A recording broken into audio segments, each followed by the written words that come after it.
বিসমিল্লাহির রহমানির রহিম। আজকের এই নির্বাচনী জনসভা উপলক্ষে এই নির্বাচনী সভায় উপস্থিত জনাব মির্জা ফখরুল ইসলাম আলমগীর সহ আমার সহকর্মীবৃন্দ এবং আমার সামনে উপস্থিত বিশেষ করে এই ঠাকুরগাঁ জেলার সহ আশেপাশের এলাকার উপস্থিত প্রিয় ভাই ও বোনেরা, আসসালামু আলাইকুম। আসসালামু আলাইকুম। কেমন আছেন আপনারা? মা বোনেরা কেমন আছেন? আলহামদুলিল্লাহ। প্রিয় ভাই বোনেরা, আজ বহু বছর পর এই ঠাকুরগাঁর মাটিতে আমি আবার আসতে পেরেছি, সেজন্য আল্লাহর কাছে হাজার লক্ষ কোটি শুকরিয়া। আপনাদের নিশ্চয়ই মনে আছে, আগে প্রায় প্রতি বছর শীতের সময় আমি এই ঠাকুরগাঁও অঞ্চলে আসতাম, পঞ্চগড় এলাকায় আসতাম, বিভিন্ন গ্রামে যেতাম, উপজেলাগুলোতে যেতাম, পৌরসভাগুলোতে যেতাম। দুস্থ মানুষ, বয়স্ক মুরব্বী যারা আছেন, মা বোনেরা ছিলেন, দুস্থ নারী যারা, তাদের জন্য শীতের সময় গরম কাপড় কম্বল নিয়ে আমরা হাজির হতাম এবং হাজার হাজার মানুষের কাছে চেষ্টা করতাম সেই গরম কাপড় পৌঁছে দিতে, যাতে তারা শীত থেকে নিজেদেরকে রক্ষা করতে পারেন। প্রিয় ভাই বোনেরা, আজ আবারও সেই ঠাকুরগাঁর মাটিতে আমি এসে আপনাদের সামনে দাঁড়িয়েছি। আজ এসেছি আপনাদের সামনে ভিন্ন একটি পরিস্থিতি বা ভিন্ন প্রেক্ষাপটে। প্রিয় ভাই বোনেরা, আগামী 12 তারিখে নির্বাচন, আগামী মাসে, এই মাসের 12 তারিখে নির্বাচন।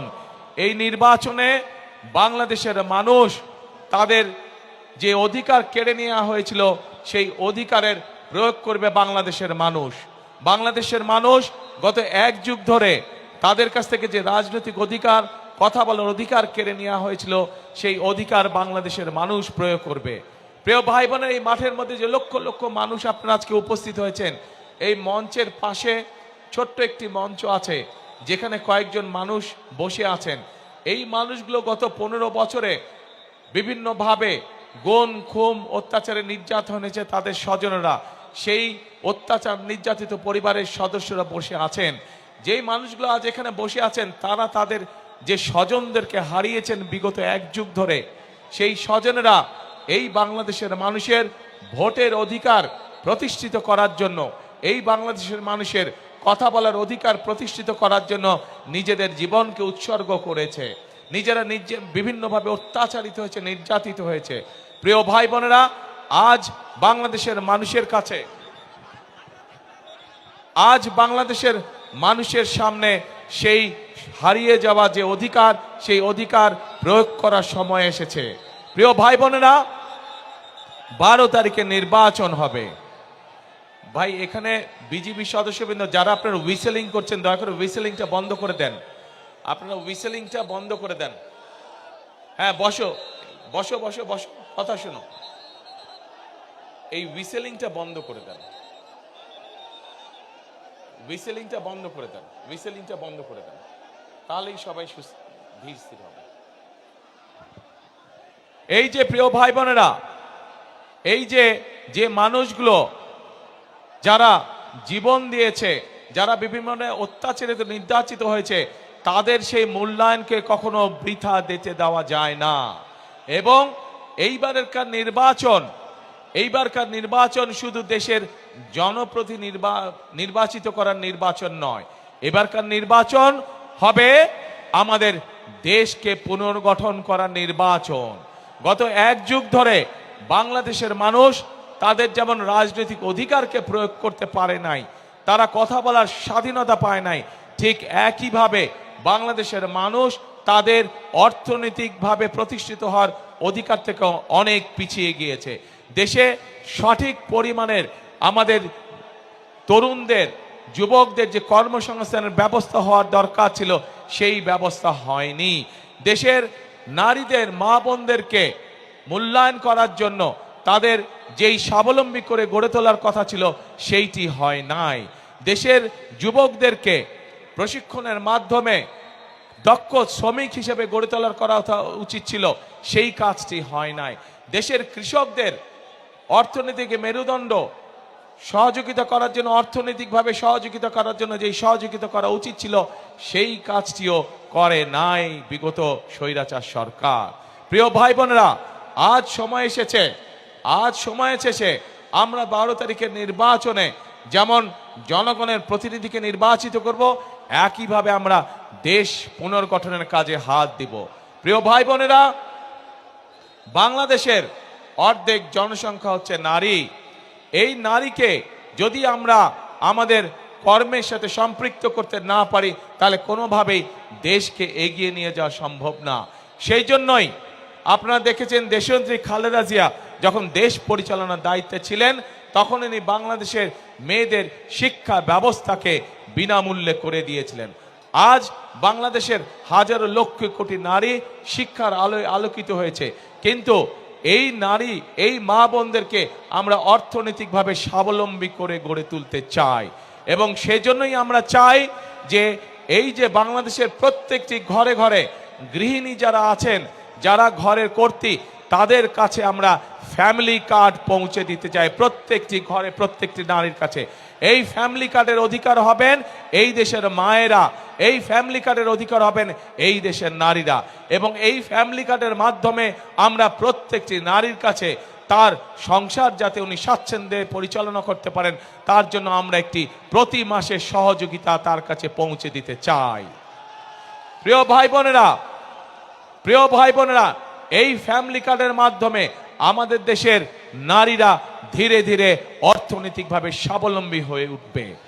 আমরা শুধু নারীদেরকেই সহযোগিতা করতে চাই না, একই সাথে আমরা আমাদের কৃষক ভাইদের পাশেও দাঁড়াতে চাই সহযোগিতার হাত নিয়ে।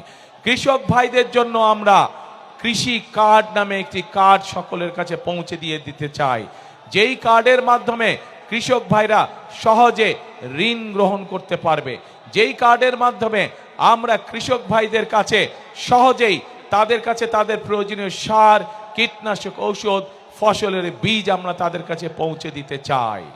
প্রিয় ভাই বোনেরা, শুধু এটি নয়, আমরা সিদ্ধান্ত গ্রহণ করছি 12 তারিখের নির্বাচনে বাংলাদেশের মানুষ ধানের শীষকে নির্বাচিত করলে, ধানের শীষের প্রার্থীকে নির্বাচিত করলে সারা বাংলাদেশে 10,000 টাকা পর্যন্ত যে কৃষি ঋণ আছে সেই কৃষকদের সেই 10,000 টাকা পর্যন্ত কৃষি ঋণ আমরা মওকুফ করতে চাই।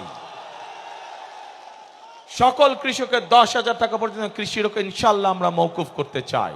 শুধু তাই নয়, প্রিয় ভাই বোনেরা, যে ক্ষুদ্র ঋণ বিভিন্ন এনজিও থেকে, রেজিস্টার্ড এনজিও থেকে বিভিন্ন মানুষ, দোস্ত মানুষ বিভিন্ন সময় যে ক্ষুদ্র ঋণ গ্রহণ করেছে সমগ্র বাংলাদেশে, কৃষক, জেলে সহ বিভিন্ন শ্রেণী পেশার মানুষ, সেই ক্ষুদ্র ঋণও আমরা সরকারের পক্ষ থেকে, জনগণের হয়ে সরকারের পক্ষ থেকে আমরা পরিশোধ করতে চাই, যাতে করে এই ঋণের বোঝা থেকে সাধারণ মানুষ রক্ষা পেতে পারে, নিজেদেরকে রক্ষা করতে পারে। প্রিয় ভাই বোনেরা, আমাদের এই উত্তরাঞ্চল, এই ঠাকুরগাঁ, এই দিনাজপুর, পঞ্চগড় কৃষি প্রধান দেশ, এই সমগ্র উত্তরাঞ্চল, আমরা চাই এই এলাকাগুলোতে আমাদের এলাকার মানুষ যাতে কর্মসংস্থানের ব্যবস্থা হয়, যাতে মানুষ চাকরি বাকরি করে স্বাচ্ছন্দ্যে থাকতে পারে। সেই জন্য আমরা সিদ্ধান্ত গ্রহণ করেছি যে কৃষকদের পাশে যেমন আমরা দাঁড়াবো, কৃষি কার্ড নিয়ে কৃষি লোন যেরকম আমরা মওকুফ করব, ঠিক একইভাবে আমরা এই এলাকাকে কৃষি নির্ভর শিল্প আমরা এখানে বিকশিত করব।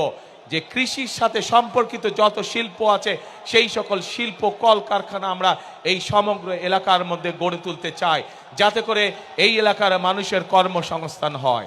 শুধু তাই নয় প্রিয় ভাই বোনেরা, শুধু তাই নয়, এই এলাকায় বহু তরুণ যুবক সদস্য আছে, যুব সমাজের সদস্য আছে, যাদের কাছে শিক্ষার আলো আছে কিন্তু তারা বেকার হয়ে বসে আছে। সেই জন্য আমরা সিদ্ধান্ত গ্রহণ করেছি যে আমরা এই এলাকার তরুণদেরকে, এই এলাকার যুবকদেরকে সঠিকভাবে বিভিন্ন বিষয় ট্রেনিং প্রদান করতে চাই। সেটা কৃষিতে হোক, সেটা যন্ত্রাংশে হোক, সেটা বিভিন্ন বিষয় হোক না কেন, আমরা আমাদের যুবকদেরকে, তরুণদেরকে ট্রেনিং দিয়ে দক্ষ শ্রমিক গড়ে তুলতে চাই, যাতে করে তারা তাদের নিজেদের এলাকায় হোক অথবা বিদেশে কর্মসংস্থানের ব্যবস্থা করে যেতে পারে। প্রিয় ভাই বোনেরা, আমরা দেশকে সামনের দিকে এগিয়ে নিতে চাই। আমরা আন্দোলন করেছি, আমরা সংগ্রাম করেছি, জনগণকে সাথে নিয়ে, দেশের মানুষকে সাথে নিয়ে আমরা এখন দেশকে পুনর্গঠন করতে চাই। আমরা আমাদের দেশকে খাদ্যে স্বাবলম্বী করে গড়ে তুলতে চাই। আমরা আমাদের বেকারদের কর্মসংস্থানের ব্যবস্থা করতে চাই।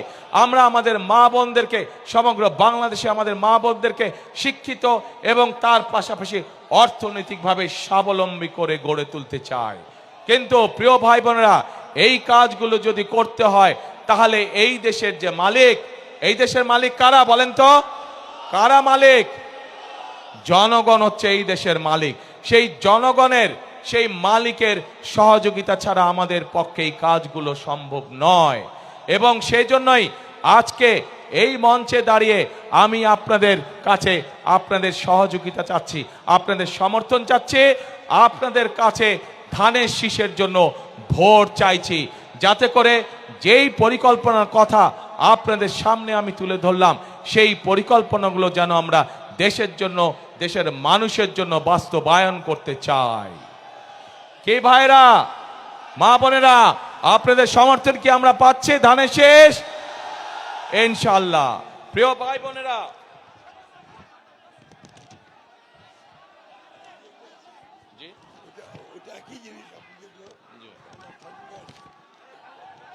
প্রিয় ভাই বোনেরা, এইখানে এই এলাকার মানুষের অনেকগুলো দাবি আছে। আমি আপনাদের সামনে, আমার সামনে যেই দাবিগুলো আছে সেইগুলোর ব্যাপারে, কয়েকটির ব্যাপারে আমি আপনাদের সাথে আলোচনা করতে চাই।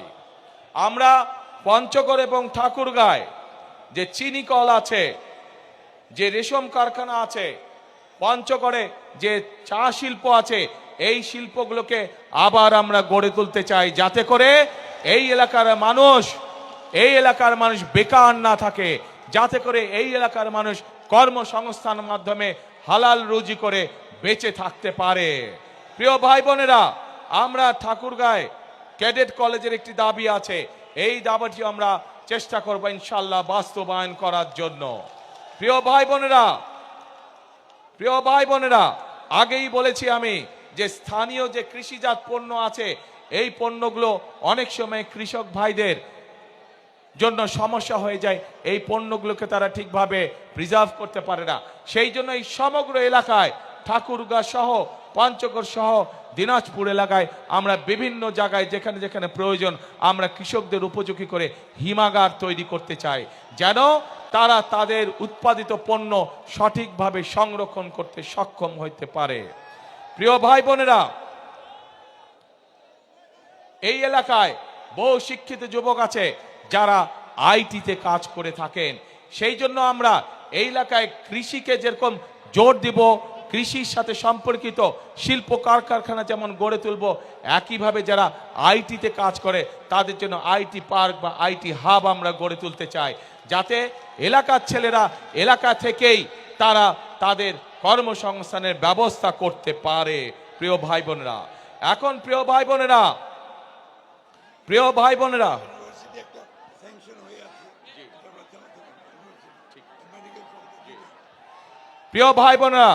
বিগত এক যুগ বেশি সময় ধরে যেই স্বৈরাচার এই দেশের মানুষের কাঁধে বসেছিল, তারা শুধু নিজেদের স্বার্থ দেখেছে, জনগণের স্বার্থ দেখে নাই। সেই জন্যই আমরা দেখেছি বাংলাদেশে, সমগ্র বাংলাদেশে কিভাবে বাংলাদেশের মানুষ, সাধারণ মানুষ চিকিৎসা থেকে বঞ্চিত হয়েছে। প্রিয় ভাই বোনেরা, আমরা বাংলাদেশের মানুষের কাছে গ্রামে গ্রামে, বিশেষ করে মা বোনদের জন্য এবং শিশুদের জন্য চিকিৎসা ব্যবস্থা নিশ্চিত করতে চাই। এবং সে কারণেই আমরা সিদ্ধান্ত গ্রহণ করেছি যে ইনশাআল্লাহ বিএনপি আপনাদের ভোটে আল্লাহর রহমতে সরকার গঠন করলে আমরা হেলথ কেয়ারার নিযুক্ত করব, যাদের দায়িত্ব হবে গ্রামে গ্রামে গিয়ে মা বোনদের এবং শিশুদেরকে ঘরে বসে চিকিৎসা সুবিধা প্রদান করা। এবং একই সাথে এই এলাকার মানুষ যাতে আরো ভালো চিকিৎসা পায়, সেই জন্য মেডিকেল কলেজের যে দাবিটি আছে ইনশাআল্লাহ সেটিও আমরা বাস্তবায়ন করব। প্রিয় ভাই বোনেরা, এই এলাকার মানুষ যাতে উচ্চ শিক্ষায় শিক্ষিত হতে পারে এবং নিজেকে গড়ে তুলতে পারে, তার জন্য পাবলিক ইউনিভার্সিটির একটি বিষয় আছে, সেই বিষয়টিকে ইনশাল্লাহ আমরা দেখব। কিন্তু প্রিয় ভাই বোনেরা, এখন যেই আসল কাজটি, সেই কাজটি হচ্ছে এই যে আপনাদের সামনে কথাগুলো আমি তুলে ধরলাম, এই কাজগুলো যদি আমাদেরকে সম্পন্ন করতে হয় তাহলে আমাদের একার পক্ষে করা সম্ভব না। আমাদেরকে আপনাদের সহযোগিতা প্রয়োজন, আপনাদের দোয়া প্রয়োজন, আপনাদের সমর্থন প্রয়োজন, আপনাদের ভোট প্রয়োজন। প্রিয় ভাই বোনেরা, আজ আমি ঠাকুরগাঁ, দিনাজপুর, নীলফামারী সমগ্র এলাকার, এই বৃহত্তর এলাকার মানুষের কাছে, ভাই বোনদের কাছে, মা বোনদের কাছে আজকে আমি এসেছি ধানের শীষের পক্ষে ভোট চাইতে।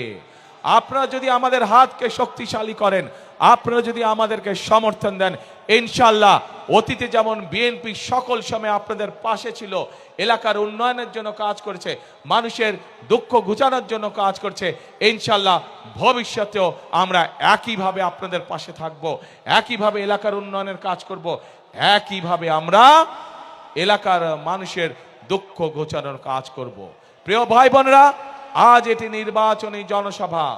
আমি আজকে মনে করি এই নির্বাচনী জনসভায় সাধারণত আমরা কি দেখেছি, নির্বাচনী জনসভায় আমরা দেখি যে সাধারণত এক দল আরেক দলের বিপক্ষে কথা বলে থাকে।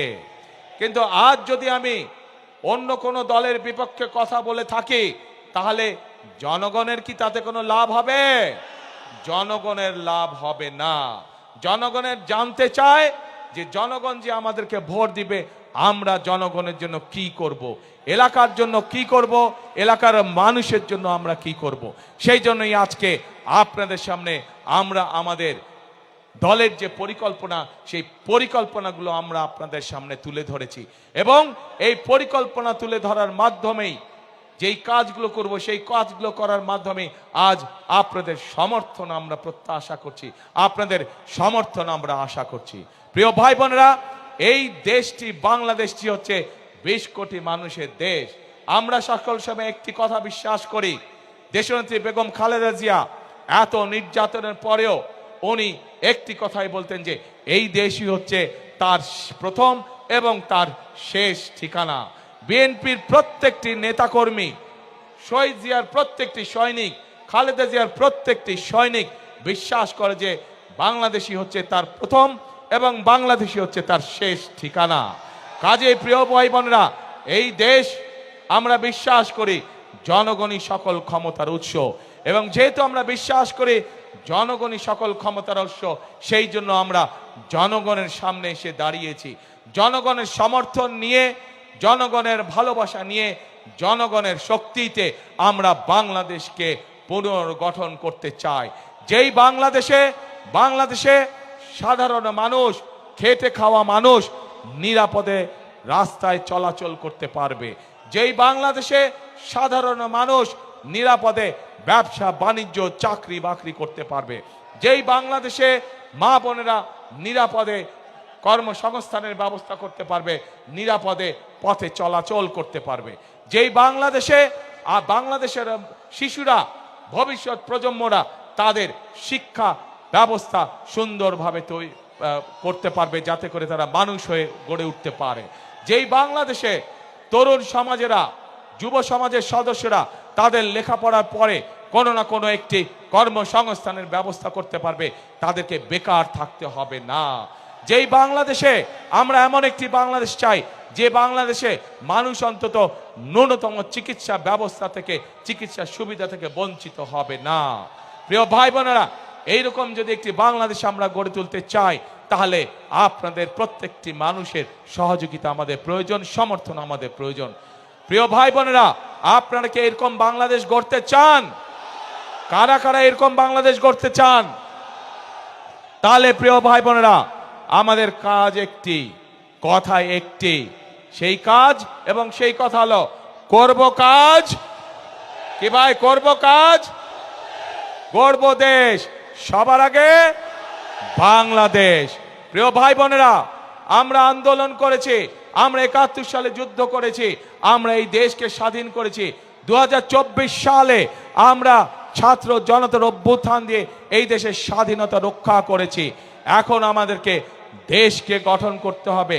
এখন আমাদের এই দেশকে তৈরি করতে হবে, এই দেশের অর্থনীতিকে, এই দেশের গণতন্ত্রকে আমাদেরকে মজবুত করে গড়ে তুলতে হবে, যাতে এই দেশের মানুষের সামনে একটি নিরাপদ ভবিষ্যৎ তৈরি হতে পারে। প্রিয় ভাই বোনেরা, ৭১ সালে আমরা যখন যুদ্ধ করে দেশ স্বাধীন করেছিলাম, তখন আমরা দেখিনি কে মুসলমান, কে বৌদ্ধ, কে হিন্দু, কে খ্রিস্টান। আমরা ২০২৪ সালের গণ অভ্যুত্থানে যখন রাজপথে সারা বাংলাদেশের মানুষ নেমে এসেছিল স্বৈরাচারের বিরুদ্ধে, আমরা দেখিনি কে মুসলমান, কে হিন্দু, কে বৌদ্ধ, কে খ্রিস্টান। প্রিয় ভাই বোনেরা, এই দেশে হাজার বছর ধরে প্রত্যেকটি ধর্মের মানুষ আমরা শান্তিতে বসবাস করেছি।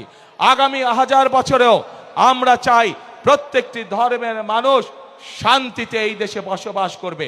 যে যার যোগ্যতার ভিত্তিতে, যে যার মেধার ভিত্তিতে সামনের দিকে এগিয়ে যাবে। প্রত্যেককে বিচার করা হবে তার যোগ্যতা, তার মেধার ভিত্তিতে, ধর্ম দিয়ে কোনো বিচার করা হবে না তাকে। প্রিয় ভাই বোনেরা, সেই জন্য আসুন সেই রকম একটি বাংলাদেশ যদি গড়ে তুলতে হয়, তাহলে বিএনপি ইনশাআল্লাহ আপনাদের পাশে আছে। সেই রকম একটি যদি বাংলাদেশ গড়ে তুলতে হয়, বিএনপিকে বাংলাদেশের জনগণ তাদের পাশে সকল সময় পাবে। কাজে আসুন আমরা আমাদের সেই প্রত্যাশিত বাংলাদেশকে গড়ে তোলার জন্য আজকেই এই জনসভায় শপথ নেই।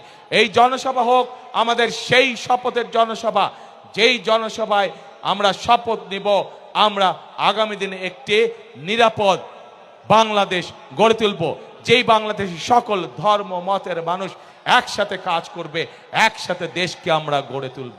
প্রিয় ভাই বোনেরা,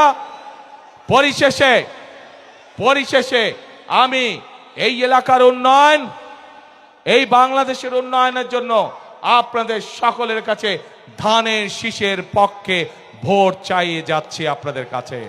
আমি কি আপনাদের সমর্থন পেতে পারি প্রিয় ভাই বোনেরা? ইনশাআল্লাহ। এবং এই যে আমার সাথে যেই মানুষগুলো দাঁড়িয়ে আছেন আপনাদের এলাকার সন্তান, এই মানুষগুলোর হাতে আমরা দলের পক্ষ থেকে ধানের শীষকে তুলে দিয়েছি। এই প্রত্যেকটি মানুষকে আপনারা ১২ তারিখ পর্যন্ত দেখে রাখবেন। ১২ তারিখে এরা নির্বাচিত হলে পরে তাদের দায়িত্ব হবে ২৪ ঘন্টা আপনাদেরকে দেখে রাখা, এই এলাকাকে দেখে রাখা, এই এলাকার মানুষকে দেখে রাখা। আমি কি এই মানুষগুলোকে আপনাদের হাতে দিয়ে যেতে পারি? ইনশাআল্লাহ। প্রিয় ভাই বোনেরা,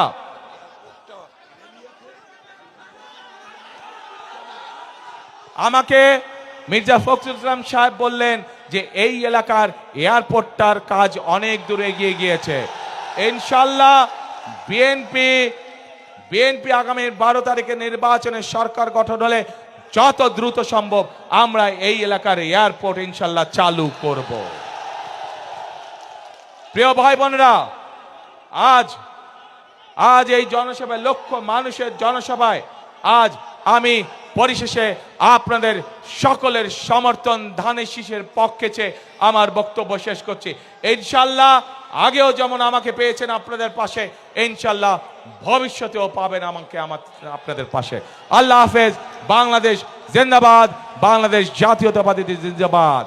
শেষ কথা একটাই, করব কাজ কে গর্ব দেশ সবার আগে, বাংলাদেশ সবার আগে, বাংলাদেশ। আল্লাহ হাফেজ।